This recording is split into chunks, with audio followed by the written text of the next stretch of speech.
Hi folks, welcome to the Prepared Homestead. This is Travis. Thank you all for stopping by to watch. Well, we had our big monthly meeting yesterday, and let me tell you, it was amazing. I know so many of you aren't close enough to even attend if you wanted to, but it's always exciting. And yesterday, I know I say this about every month, but yesterday had to be one of the best yet. We had an absolute packed house. We had so many people. You know, it's a large building, and of course it has air conditioning and everything. It was hot yesterday, but we had so many people in there that poor air conditioner was really struggling to make it tolerable inside. It was a little stuffy in there, but everyone, pushed through because just being there around so many other people of like mind was just amazing. I talked to several people that told me that this event every month is the only place that they can go, the only place that they are around, that there are so many people that are so like-minded that they can just talk about the things that concern them, that they try to talk with their family or coworkers or friends, and they just, they glaze over. They don't get it. They're not concerned. They're just too deep into the world.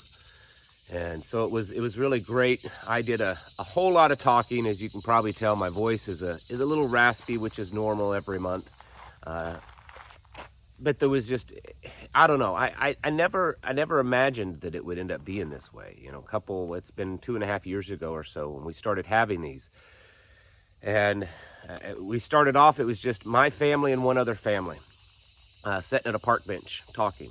And it's grown to this, to where we're 150, 200 people a month consistently. We've had a few months where we've been up to around 300, and a few months that we've been down to 100 or so, but that seems to be the sweet spot.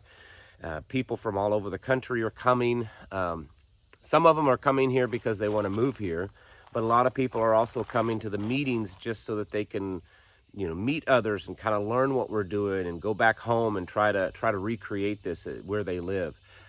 Try to figure out how to have meetings like this. What is it that we're doing different? And I'm telling you that the thing that we're doing different, it's not a prepper meeting. It's not a homestead meeting. It's just a community of people coming together. And I think that's the real beauty of it. There's just all kinds of stuff going on. People are talking. There's food. People are selling things, giving things away. We have special speakers every month. This month, yesterday, we had a couple of guys that were very, very, very much radio experts, and so they were showing people how you can make antennas for your radios out of just about anything. They brought in, I think combined, there was probably about $40,000 in radio equipment of, ham radios, CB, GMRS, all kinds of stuff. And they had the whole stage and tables all filled with stuff so people could learn and kind of hands-on, see all the different types of items out there. It was great. And seeing what is happening and how many lives are being changed, there's hardly a meeting that I don't speak to someone, especially new, that the conversation becomes emotional. And it becomes emotional because they'll tell me that they had no one in their life. They had no one that was of like mind, or maybe they were living alone. And then coming there and meeting others that they just, the fulfillment and joy that it brings to them. And they just felt this calling to kind of move to a place where there were others like them, and then they find us. And we're not the only place. I'm not trying to say that we're the only ones in the world doing this. That's not the case, but it is pretty amazing. We do other things than this meeting. We've kind of have our own little, well, it's not like a nonprofit legally, but it's our own little organization. It's kind of a, faith-based ministry type thing, because we do other things like work days for people that need it. We do Bible studies. We're starting our own youth group, teaching life skills and doing a Bible study with teenagers. We do other classes where we teach, things like medical. We're working on a new medical class. We do firearms training. All kinds of stuff. It's a really holistic kind of approach of building a community. Natural health, all sorts of things. Homeschool. It's really kind of all there, and it's just amazing. It's tiring. it's becoming almost a full-time job just in itself. I mean, it's consuming about that much time of my day, whether it's planning future things, talking with people, helping people, getting phone calls, text messages, meeting with people, doing all these other little events. There's every week there's something going on. So it's tiring, but it's amazing. And I want to thank you here on YouTube and Rumble or wherever else you're watching this for your support of this channel, because you watching this channel or you purchasing things through those links, it's not just directly benefiting my family, but a large portion of all these activities that are helping other families are funded through this channel, through the work of these videos. So I want to thank you for that. Also, I want to show you, someone made me a hat yesterday and brought it. I thought that was pretty cool. It's a little leather, and thank you, Dan, for that. I really like it. I like the colors and everything. It worked out pretty good.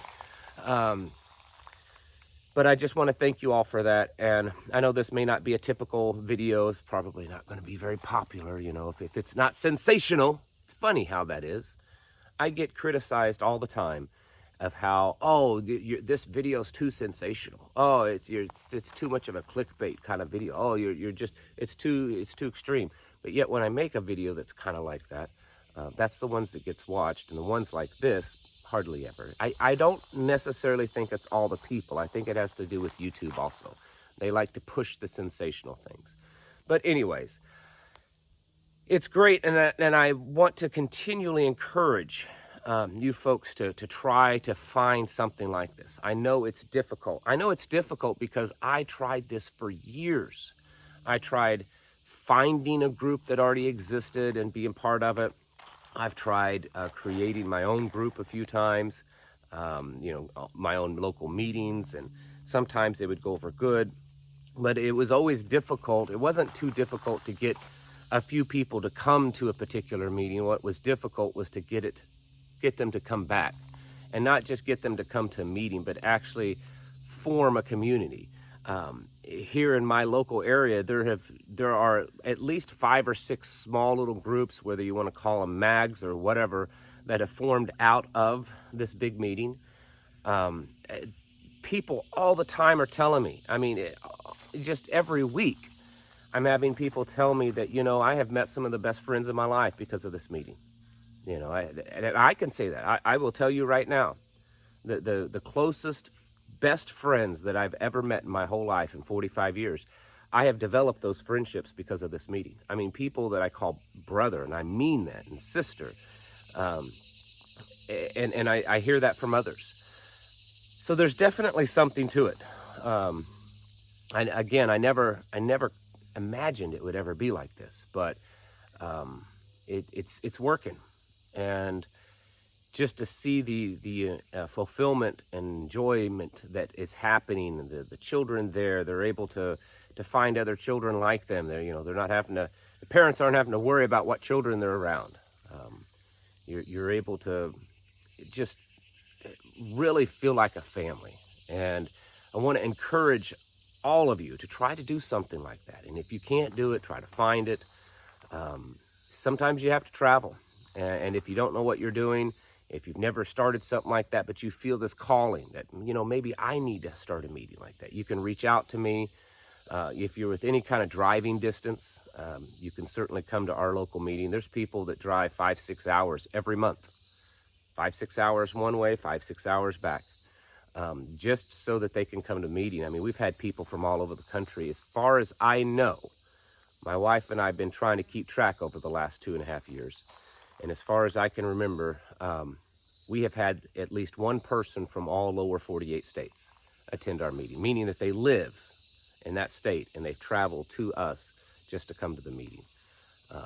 And I'm not sure, I know that there's someone in the area that's moved here from Hawaii. I'm not sure about Alaska. I can't remember, but I'm pretty confident that the lower 48 states, that there's been someone from every one of those states come to attend our meeting.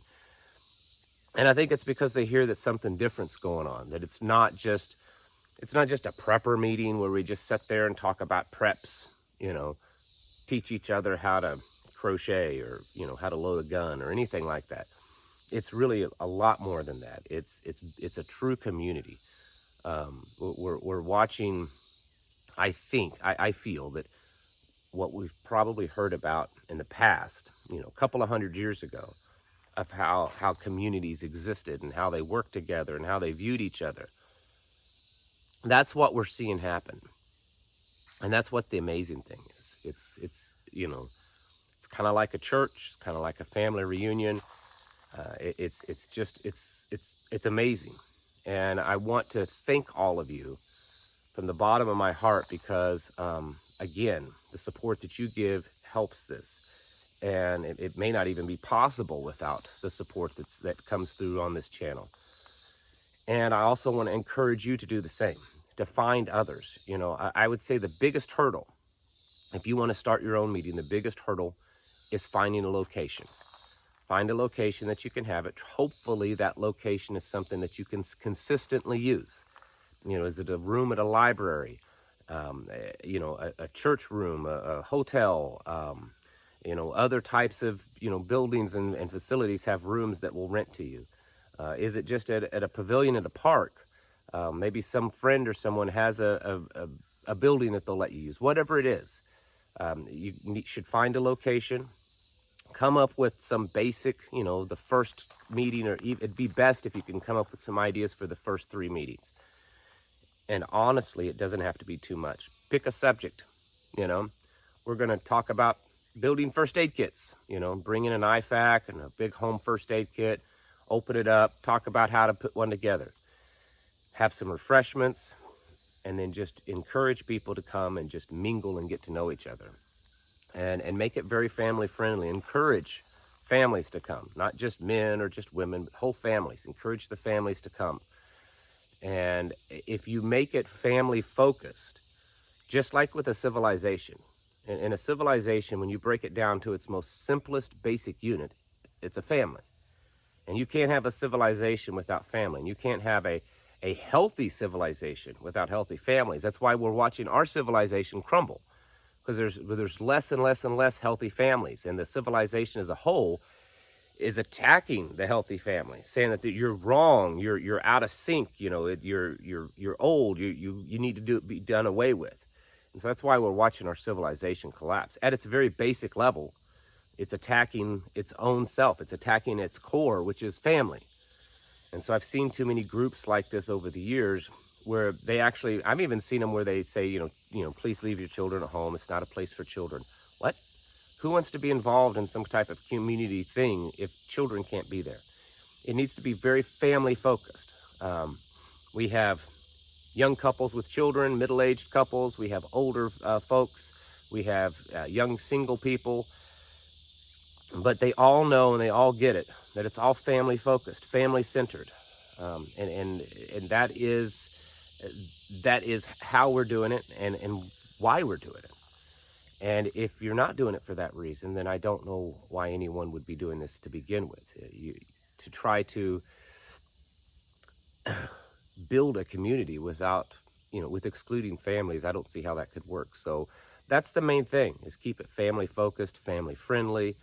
Have some refreshments, allow plenty of time before and after for people to just mingle and talk, and then just get the word out.